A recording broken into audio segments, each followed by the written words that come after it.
Welcome to the Slop Farm. Enjoy the video. You start by making sure iCloud is accessible. Sign in with your Apple ID and open Settings or System Preferences. Once done, enable iCloud Drive and confirm you have Wi-Fi or cellular active and enough iCloud storage. You may need to buy more. Make sure two-factor authentication is set so syncing is secure. Now that prerequisites are live, locate the files or apps you want to save and prepare to move them into iCloud Drive or enable app-level iCloud Sync. You'll now move content into iCloud Drive.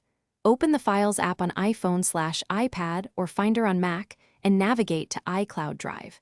Then drag files into the desired folder or choose Move/Save As from an App Share menu to place documents in iCloud.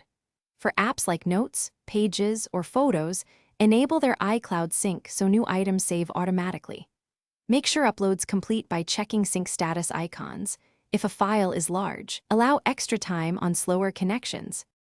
Finish by confirming files appear across your devices and on iCloud. Calm so you know sync succeeded. If you're low on local space, enable optimized storage to keep originals in iCloud and smaller files locally. You can download originals later. If something fails, sign out and back into iCloud or restart the device, and make sure Apple System Status reports no outage. If uploads stall, check your network and temporarily disable VPN. Then retry the upload and watch the status indicator until it shows complete. Thanks for watching. Consider subscribing if we helped you today.